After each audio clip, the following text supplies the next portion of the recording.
Chapter 52. Witnesses. Chapter 1. The plaintiff has to produce a proof. Chapter 2. If a person attests the honorable record of a witness.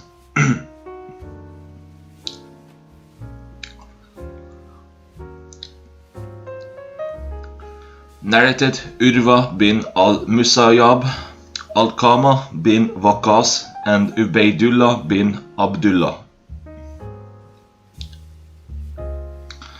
About the story of Aisha, and their narrations were similar, attesting each other.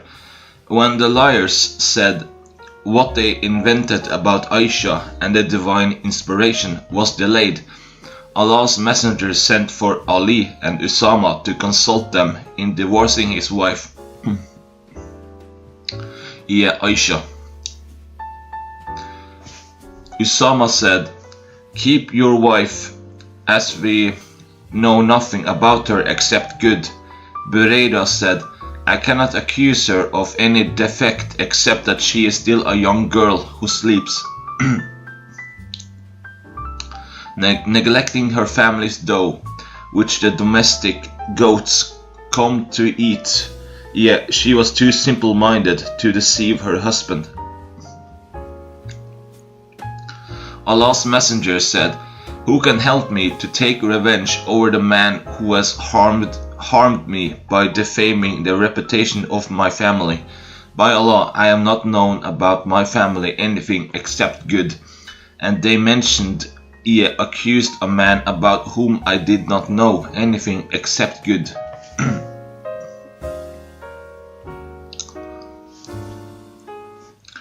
Chapter 3. The witness of an eavesdropper. Narrated Abdullah bin Umar.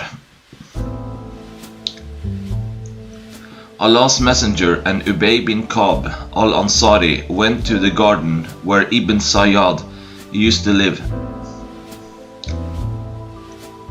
When Allah's messenger entered the garden, Allah's messenger, started hiding himself behind the date 108 palms, as he wanted to hear secretly the talk of Ibn Sayyad.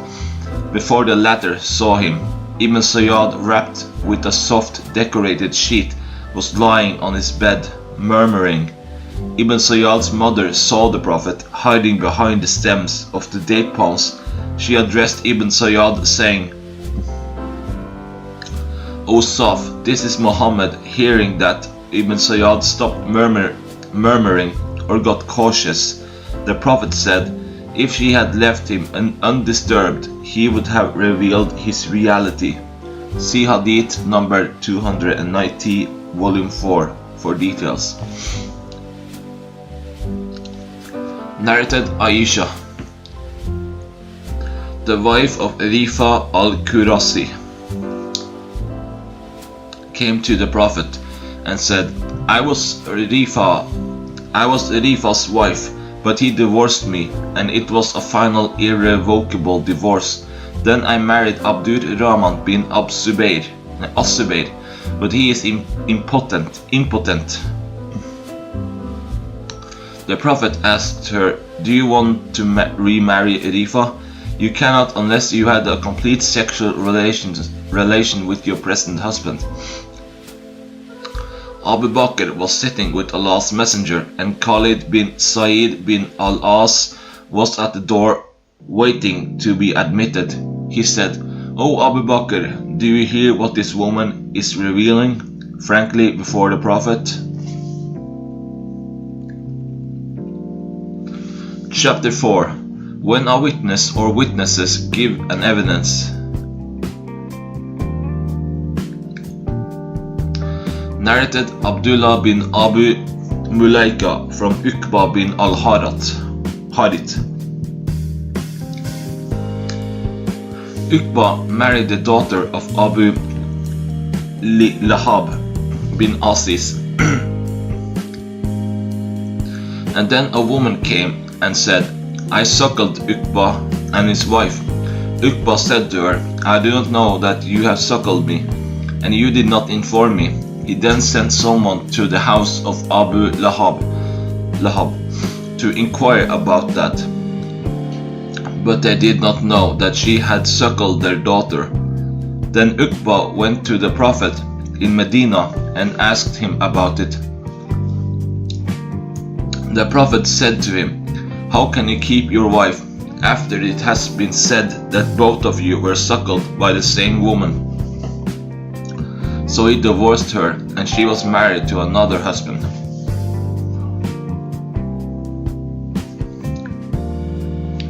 Chapter 5. The Just Witnesses. Narrated Umar bin al-Khattab. People were sometimes judged by the revealing of a divine inspiration during the lifetime of Allah's apostle. But now there is no longer any more new revelation. Now we judge you by the deeds you practice publicly. So we will trust and favor the one who does good deeds in front of us, and we will not call him to account about what he is really doing in secret. For Allah will judge him for that, but we will not trust or believe the one who presents to us with an evil deed, even if he claims that his intentions were good.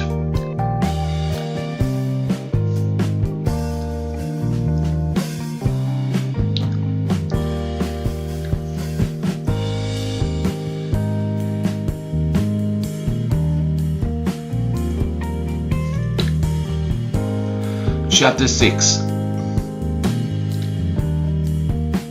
How many witnesses are sufficient to attest? Narrated Anas. A funeral procession passed in front of the Prophet, and the people praised the deceased. The Prophet said, "It has been affirmed, paradise." Then another funeral procession passed by, and the people talked badly of the deceased. The Prophet said, "It has been affirmed, hell." Allah's Messenger was asked, "O Allah's Messenger, you said it has been affirmed for both." The Prophet said, "The testimony of the people is accepted, for the believer are Allah's witnesses on the earth." Narrated Abu al-Aswad. Once I went to Medina, where there was an outbreak of disease, and the people were dying rapidly. I was sitting with Umar, and a funeral procession passed by. The people praised the deceased. Umar said, "It has been affirmed, paradise." Then another funeral procession passed by. The people praised the deceased. Umar said, "It has been affirmed, paradise." Then another funeral procession passed by. The people praised the deceased. Umar said, "It has been affirmed, paradise." Then a third funeral procession passed by, and the people talked badly of the deceased. Umar said, "It has been affirmed, hell." I asked Umar, "O chief of the believers, what has been affirmed?" He said, "I have said what the Prophet said." He said, "Allah will admit into paradise any Muslim whose good character is attested by 4 persons. We asked the Prophet if there were 3 witnesses only. He said, "Even 3. We asked if there were 2 only. He said, "Even 2. But we did not ask him about 1 witness."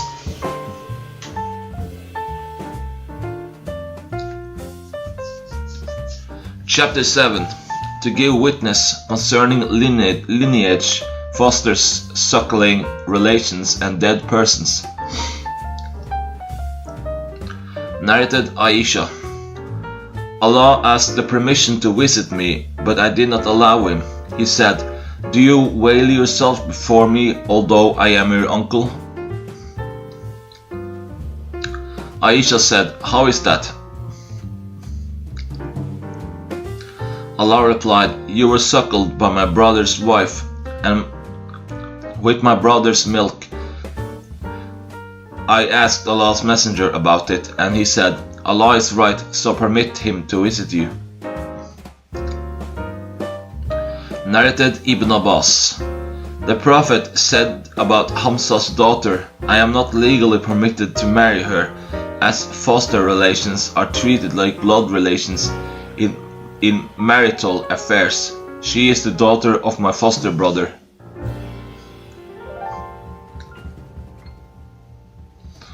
Narrated Amra bint Abdur Rahman.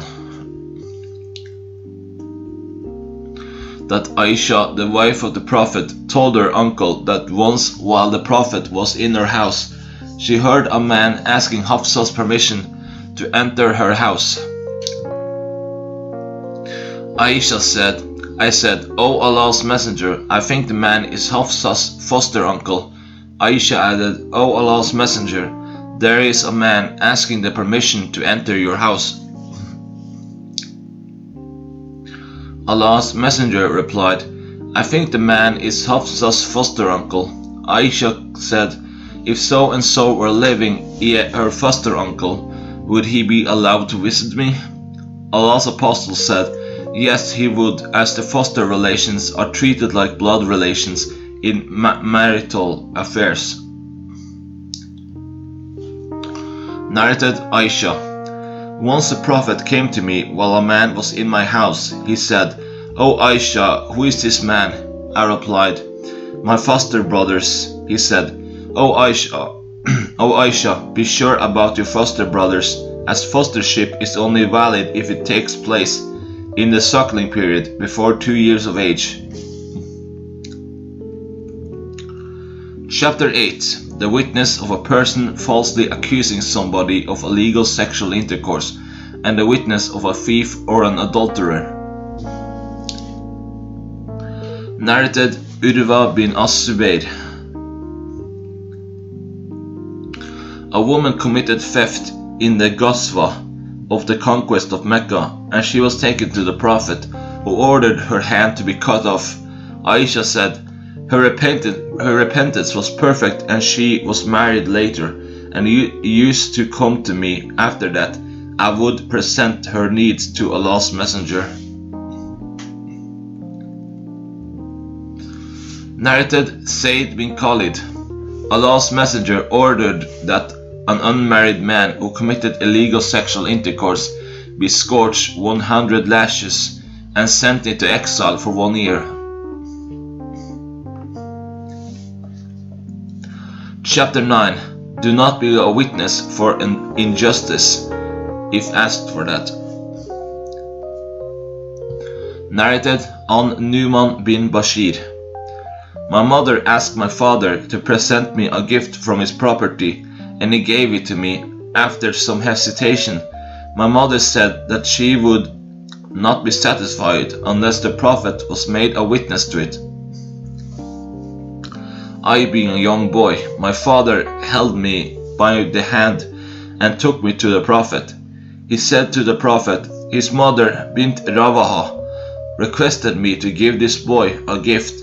The Prophet said, do you have other sons besides him? He said, yes.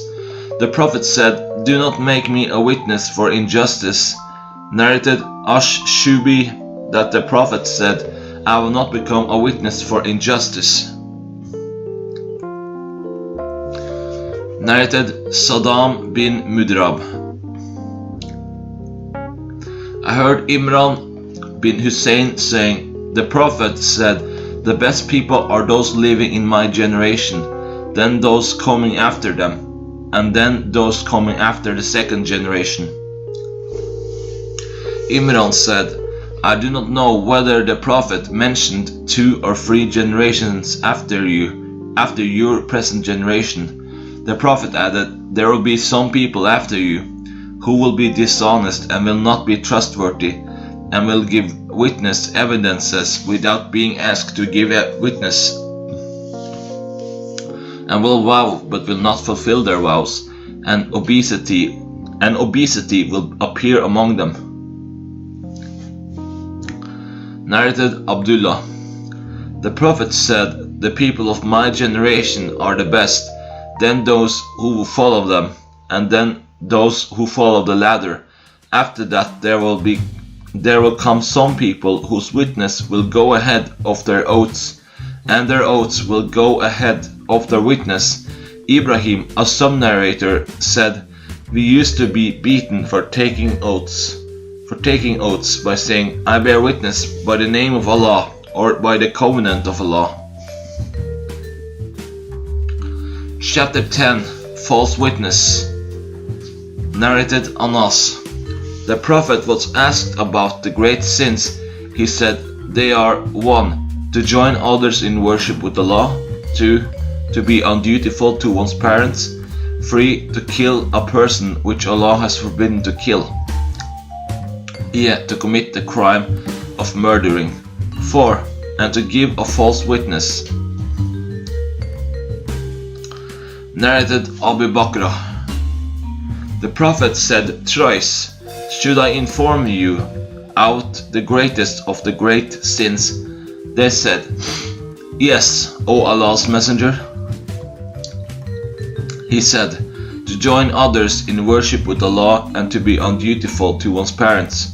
The Prophet then sat up after he had been reclining on a pillow and said, "And I warn you against giving a false witness."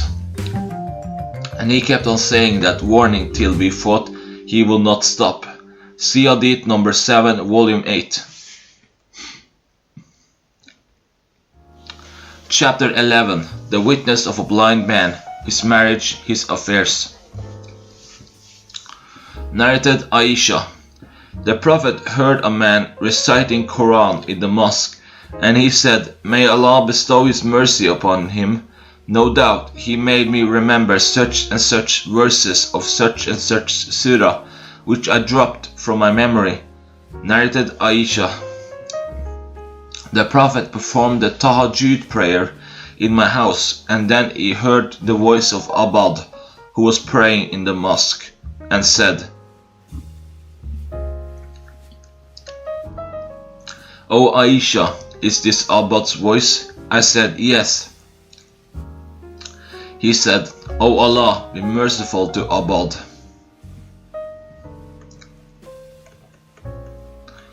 Narrated Abdullah bin Umar. The Prophet said, "Bilal pronounces the Adhan when it is still night, before dawn, so eat and drink till the next Adhan is pronounced, or till you hear Ibn Maktum's Adhan." Ibn Maktum was a blind man who would not pronounce the Adhan till he was told that it was dawn. Narrated Al-Miswar bin Makrama. Some outer garments were received. The Prophet and my father Makrama said to me, "Let us go to the Prophet, so that he may give us something from the garments." So my father stood at the door and spoke. The Prophet recognized his voice and came out carrying a garment and telling Makrama the good qualities of that garment, adding, "I have kept this for you, I have sent this for you." Chapter 12. The Witness of Woman. Narrated Abu Sa'id al-Khudri. The Prophet said, "Isn't the witness of a woman equal to half of that of a man?" The woman said, "Yes." He said, "This is because of the deficiency of a woman's mind."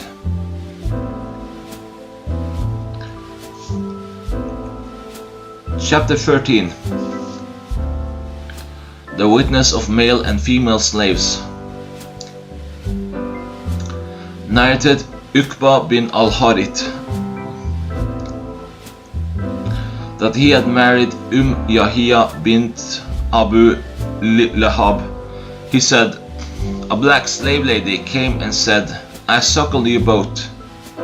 I then mentioned that to the Prophet, who turned his face aside." Uqba further said, "I went to the other side and told the Prophet about it. He said, 'How can you keep her as your wife when the lady has said that she suckled both of you, yet you and your wife So the prophet ordered him to divorce her.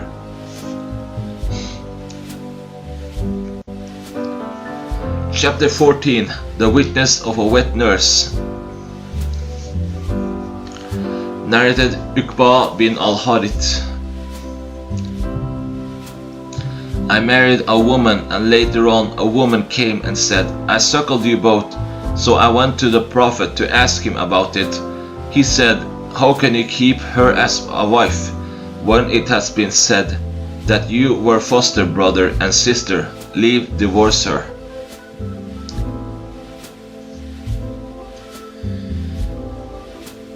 Chapter 15. The women attesting each other. Narrated Aisha. The wife of the Prophet, whenever Allah's Messenger intended to go on a journey, he would draw lots amongst his wives, and would take with him the one upon whom the lot fell. During a ghazwa of his, he drew lots amongst us, and the lot fell upon me. And I proceeded with him.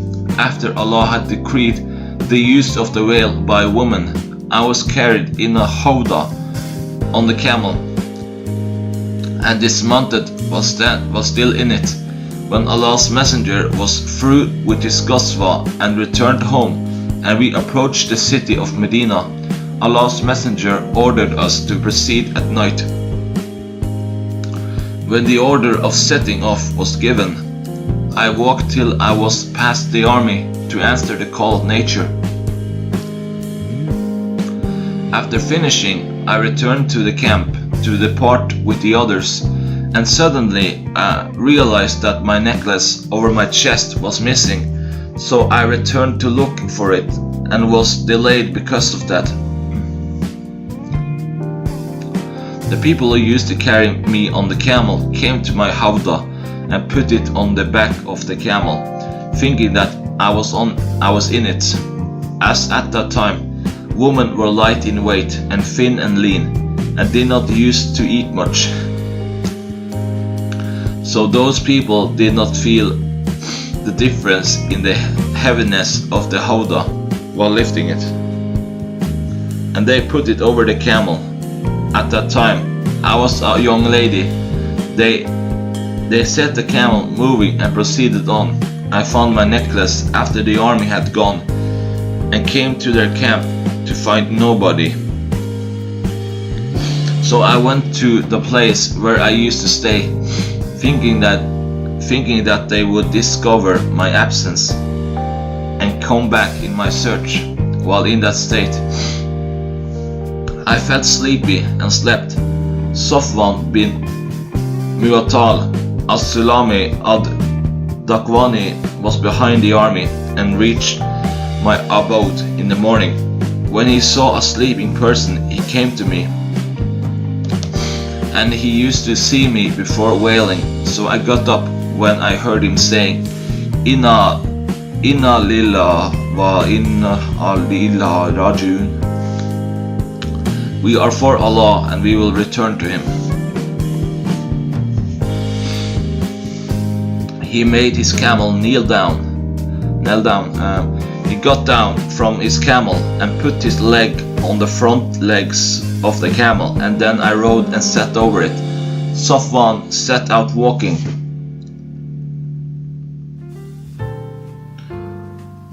Leading the camel by the rope till we reached the army, who had halted to take rest at midday.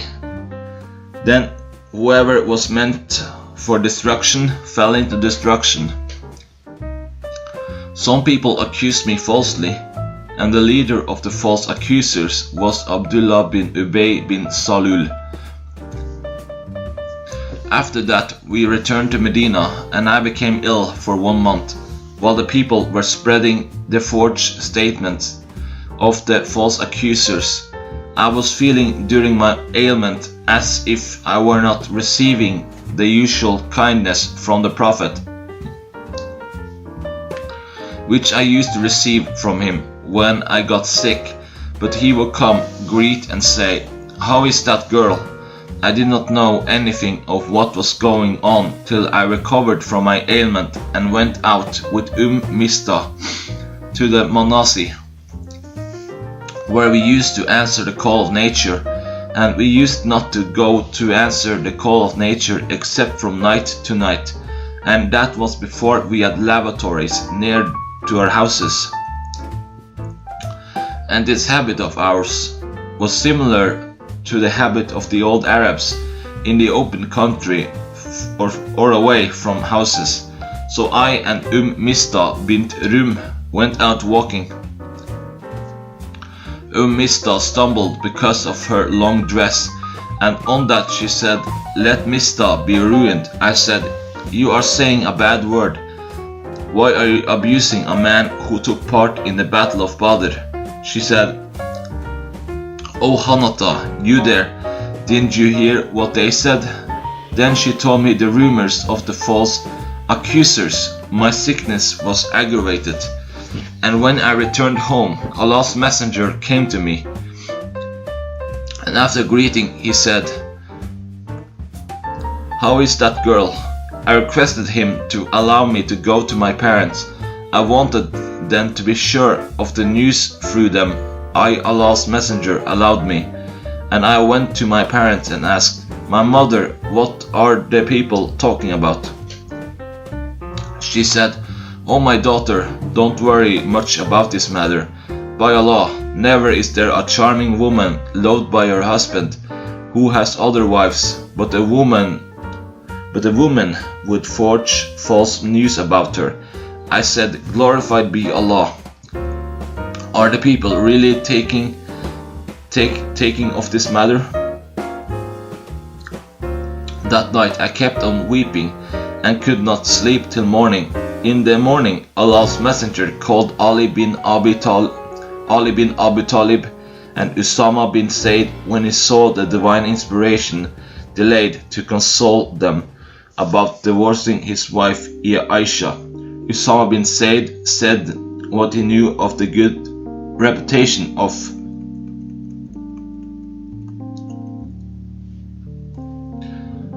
his wives, and added, "O Allah's messenger, keep your wife, for by Allah we know nothing about her but good." Ali bin Abu Talib said, "O Allah's messenger, Allah has no imposed restrictions on you, and there are many women other than she, yet you may ask the woman servant who will tell you the truth." On that, Allah's messenger called Burayda and said, "O Burayda, did you ever see anything which roused your suspicions about her?" Burayda said, "No. By Allah, who has sent you with the truth, I have never seen in her anything faulty except that she is a girl of immature age, who sometimes sleeps and leaves the dough for the goats to eat." On that day, Allah's messenger ascended the pulpit and requested that somebody support him in punishing Abdullah bin Ubay bin Salul. Allah's apostle said, "Who will support me to punish that person, Abdullah bin Ubay bin Salul, who has hurt me by slandering the reputation of my family?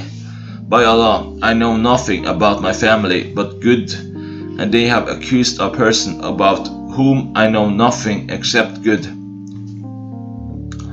And he never entered my house except in my company." Sa'd bin Mu'adh got up and said, "O Allah's messenger, by Allah, I will relieve you from him. If that man is from the tribe of the Aus, then we will chop his head off. And if he is from our brothers, the Khazraj, then order us and we will fulfill your order." On that, Sa'd bin Ubadah, the chief of the Khazraj, and before this incident, he had been a pious man, got up motivated by his zeal for his tribe and said, "By Allah, you have told a lie, you cannot kill him, and you will never be able to kill him."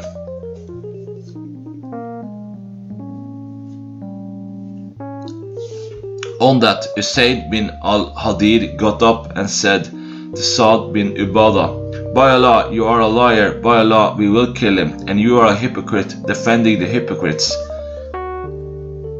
On this, the two tribes of Aus and Khazraj got excited and were about to fight each other. While Allah's messenger was standing on the pulpit, he got down and quieted them till they became silent.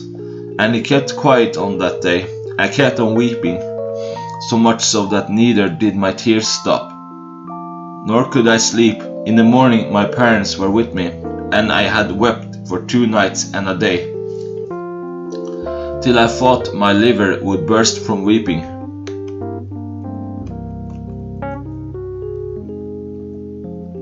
While they were sitting with me and I was weeping, an Ansari woman asked my permission to enter, and I allowed her to come in. She sat down and started weeping with me. While we were in this state, Allah's messenger came and sat down, and he had never sat with me since the day they forged the accusation.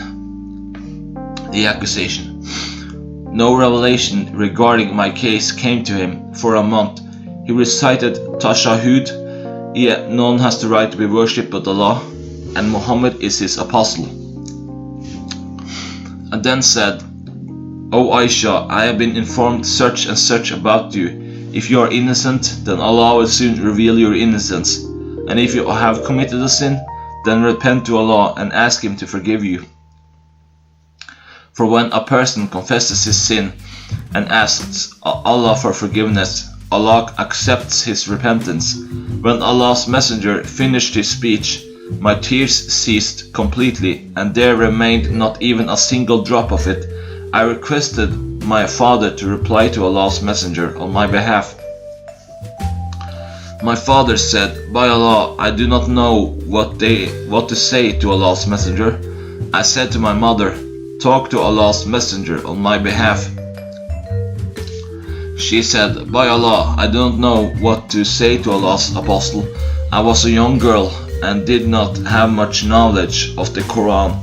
I said, "I know by Allah that you have listened to what people are saying, and that has been planted in your minds, and you have taken it as a truth. Now, if I told you that I am innocent and Allah knows that I am innocent, you will not believe me, and if I confess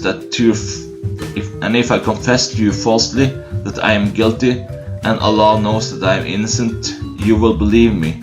By Allah, I don't compare my situation with you except to the situation of Joseph's father, Jacob, who said, 'So for me, patience is most fitting against that which you assert, and it is Allah alone whose help can be sought.' Then I turned to the other side of my bed, hoping that Allah would prove my innocence. By Allah, I never thought that Allah would reveal divine inspiration in my case, as I considered myself too inferior to be talked of in the Holy Quran. I had hoped that Allah's messenger might have a dream in which Allah would prove my innocence. By Allah, Allah's apostle had not got up, and nobody had left the house before the divine inspiration came to Allah's apostle. So there overtook him the same state which used to overtake him when he used to have on being inspired divinely.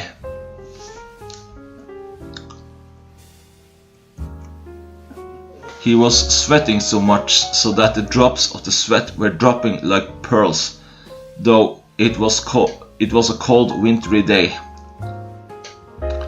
When the state of Allah's messenger was over, he was smiling, and the first word he said, "Aisha, thank Allah, for Allah has declared your innocence.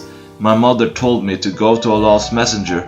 I replied, "By Allah, I will not go to him, and will not thank but Allah." So Allah revealed, "Verily, they who spread the slander are a gang among you." 24:11. When Allah gave the declaration of my innocence, Abu Bakr who used to provide for Mistah bin Utada, for he was his relative, said, "By Allah, I will never provide Mistah with anything because of what he said about Aisha." But Allah later revealed, "And let not those who are good and wealthy among you swear not to help their kinsmen, those in need and those who left their homes in Allah's cause. Let them forgive and overlook. Do you not wish that Allah should forgive you? Verily, Allah is oft forgiving, most merciful." 24:22. After that, Abu Bakr said, "Yes, by Allah, I like that Allah should forgive me," and resumed helping Mistah, whom he used to help before Allah's messenger. Also asked Zainab bin Yash, the Prophet's wife, about me, saying, "What do you know and what did you see?" She replied, "O Allah's messenger, I refrain to claim hearing or seeing what I have not heard or seen. By Allah, I know nothing except goodness about Aisha." Aisha further added, "Zainab was competing with me in her beauty and the Prophet's love, yet Allah protected her from being malicious, for she had piety."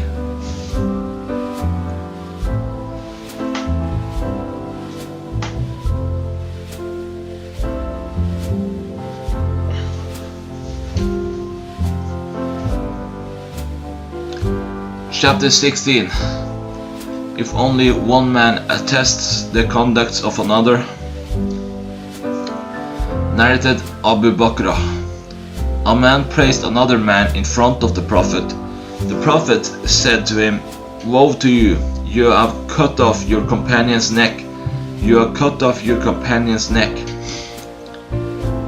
repeating it several times, and then added, "Whoever amongst you has to praise his brother should say, I think that he is so and so, and Allah knows exactly the truth, and I do not confirm anybody's good conduct before Allah, but I think him so and so, if he really knows what he says about him." Chapter 17. One should say only what he knows. Narrated Abu Musa al-Ashari. The Prophet heard someone praising another and exaggerating in his praise. The Prophet said, "You have ruined or cut the man's back by praising him so much." Chapter 18.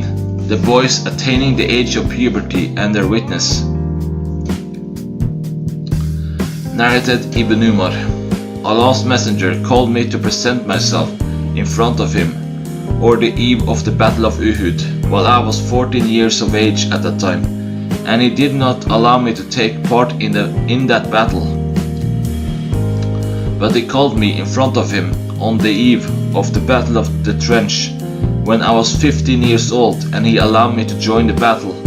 Nafi said, "I went to Umar bin Abdul Aziz, who was caliph at that time, and related the above narration to him. He said, this age, 15, is the limit between childhood and manhood, and wrote to his governors to give salaries to those who reaches the age of 15.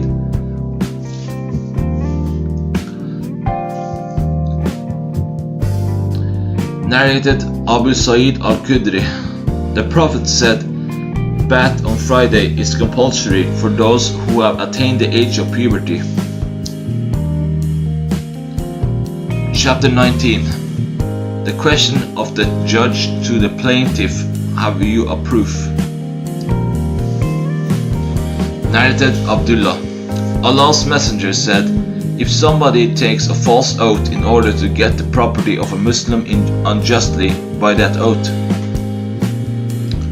then Allah will be angry with him when he will meet him. Al-Ashad informed me, by Allah, this was said regarding me. There was a dispute about a piece of land between me and a man from the Jews who denied my right. I took him to the Prophet. Allah's messenger asked me, do you have an evidence? I replied in the negative. he said to the Jew, "Take an oath." I said, "O Allah's Messenger, he will surely take an oath and take my property unjustly."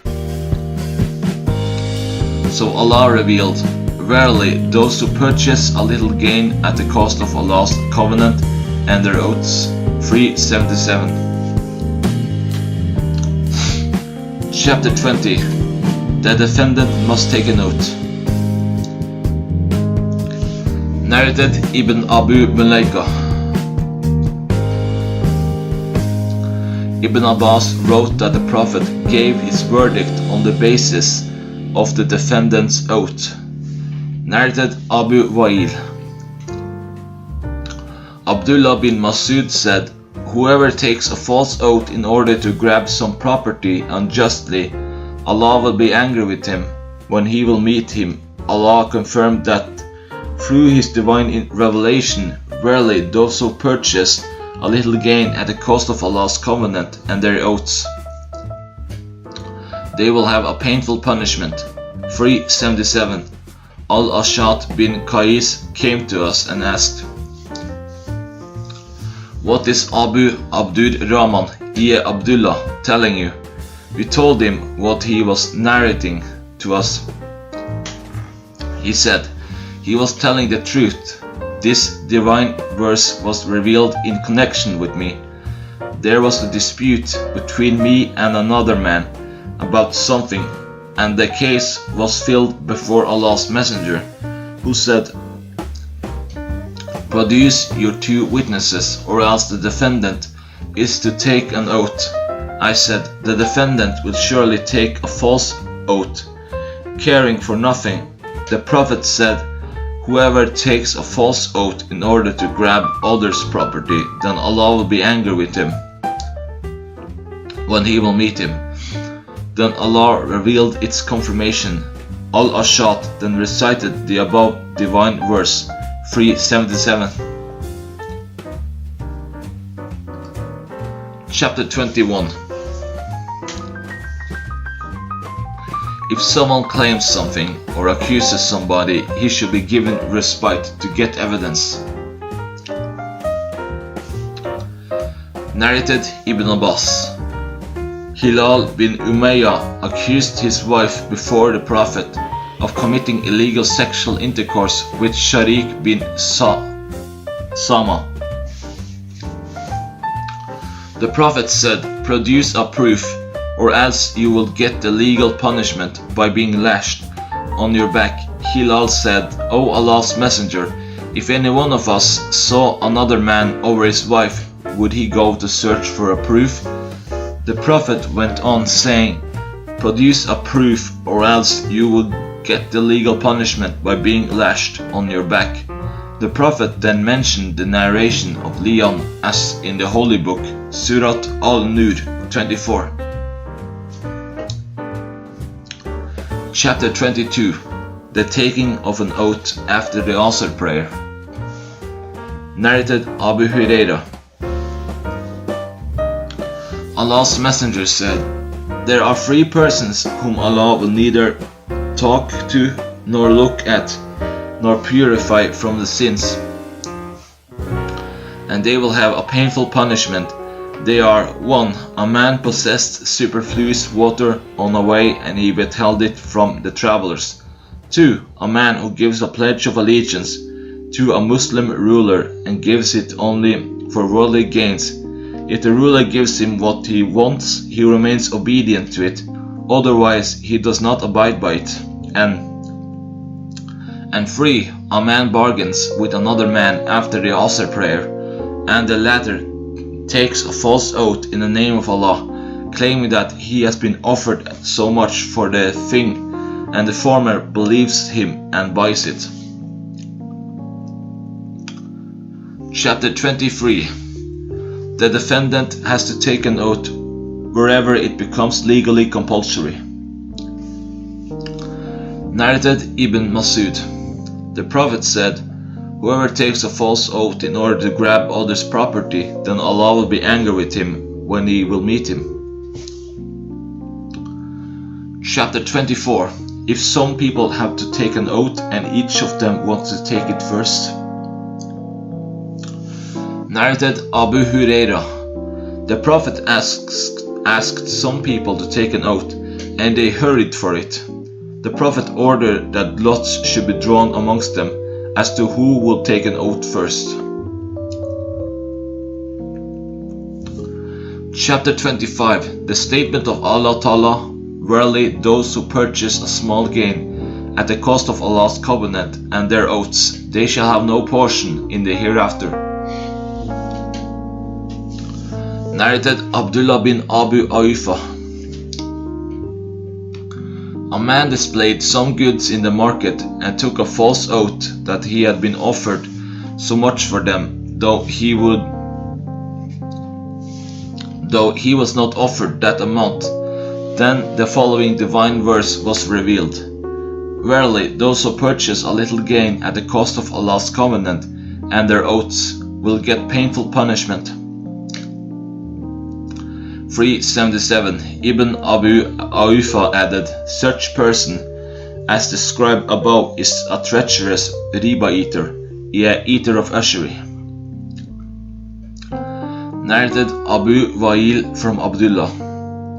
The Prophet said, whoever takes a false oath in order to grab another man's or his brother's property, then Allah will be angry with him when he will meet him. Then Allah confirmed this by revealing the divine verse. Verily, those who purchase a little gain at the cost of Allah's covenant and their oaths will get painful punishment. 377. Al-Ash'at met me and asked, what did Abdullah tell you today? I said, so and so. He said, the verse was revealed regarding my case. Chapter 26. How to swear. Narrated Talha bin Ubaidullah. A man came to Allah's Messenger asking him about Islam. Allah's Messenger said, you have to offer 5 compulsory prayers in a day and night, 24 hours. The man asked, is there any more compulsory prayers for me? Allah's Messenger said, no, unless you like to offer nawafil, optional prayers. Allah's Messenger then added, you have to observe fasts during the month of Ramadan. The man said, am I to fast any other days? Allah's Messenger said, no, unless you wish to observe the optional fast voluntarily. Then Allah's Messenger told him about the compulsory zakat. The man asked, do I have to give anything besides? Allah's Messenger said, no, unless you wish to give in charity voluntarily. So the man departed, saying, by Allah, I will neither do more nor less than that. Allah's Messenger said, if he has said the truth, he will be successful. Narrated Abdullah. The Prophet said, whoever has to take an oath should swear by Allah or remain silent. He should not swear by other than Allah. Chapter 27. The proof after the defendant has taken the oath. Narrated Salama. Once Allah's Messenger said, you people present your cases to me, and some of you may be more eloquent and persuasive in presenting their argument. So if I give someone's right to another wrongly because of the latter's tricky presentation of the case, I am really giving him a piece of fire, so he should not take it. Chapter 28. Whoever sees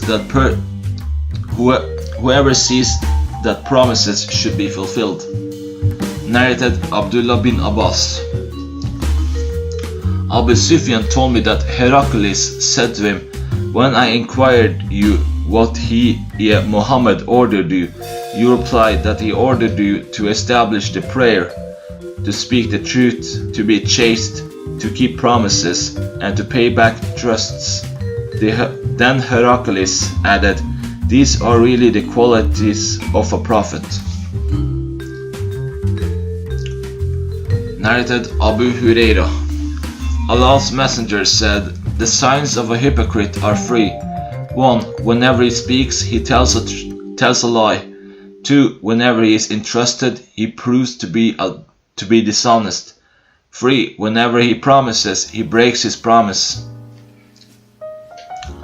Narrated Muhammad bin Ali. Jabir bin Abdullah said, when the Prophet died, Abu Bakr received some property from Al-Ala bin Al-Hadrami.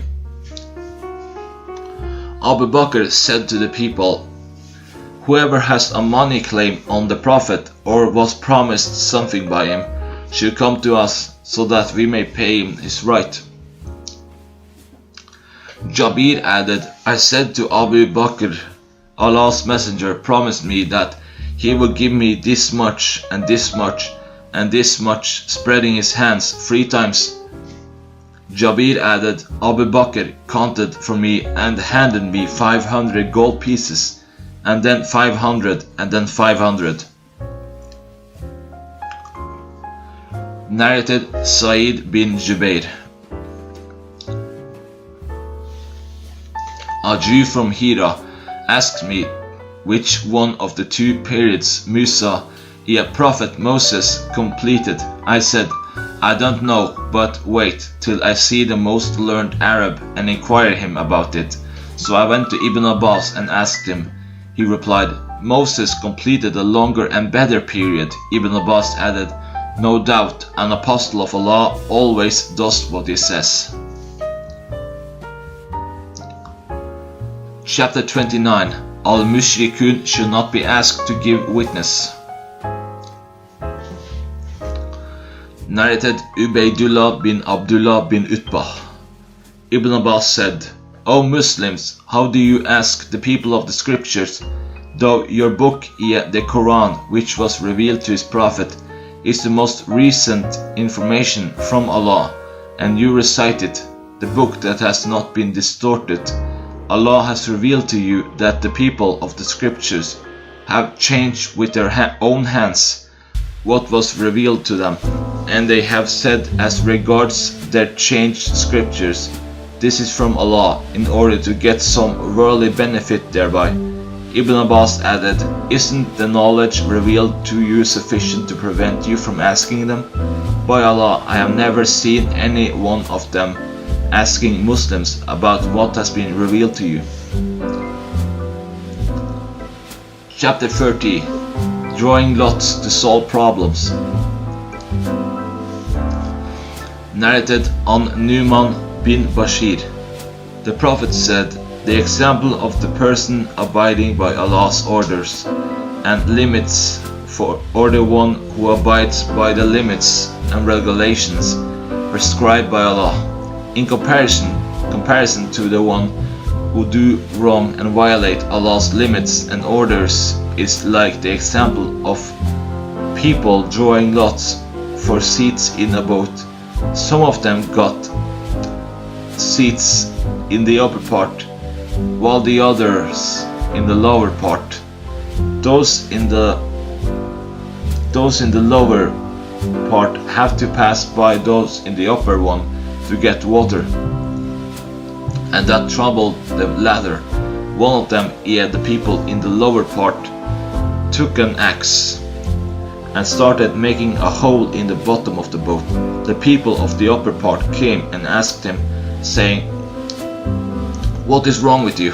He replied, you have been troubled much by my coming up to you, and I have to get water. Now, if they prevent him from doing that, they will save him and themselves, but if they leave him to do what he wants, they will destroy him and themselves. Narrated al-Allah, that when the Ansar drew lots as to which of the emigrants should dwell with which of the Ansar, the name of Uthman bin Mas'ud came out to be in their lot. Allah further said, Uthman stayed with us, and we nursed him when he got sick, but he died. We shrouded him in his clothes, and Allah's apostle came to our house, and I said, addressing the dead Uthman, O Abu As-Sa'ib, may Allah be merciful to you. I testify that Allah has blessed you.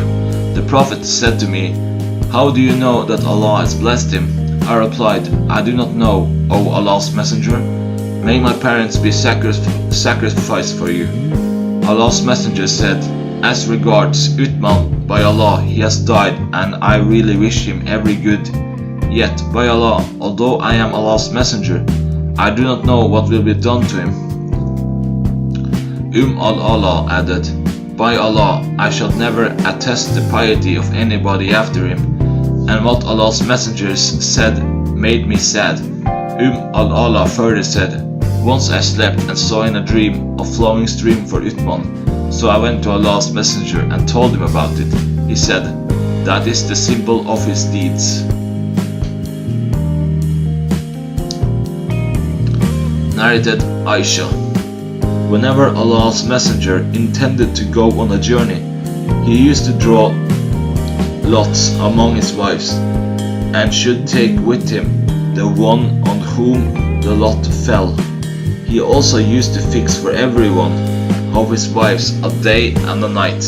But Sauda bint Sama gave her day and night to Aisha, the wife of the Prophet, intending thereby to please Allah's messenger.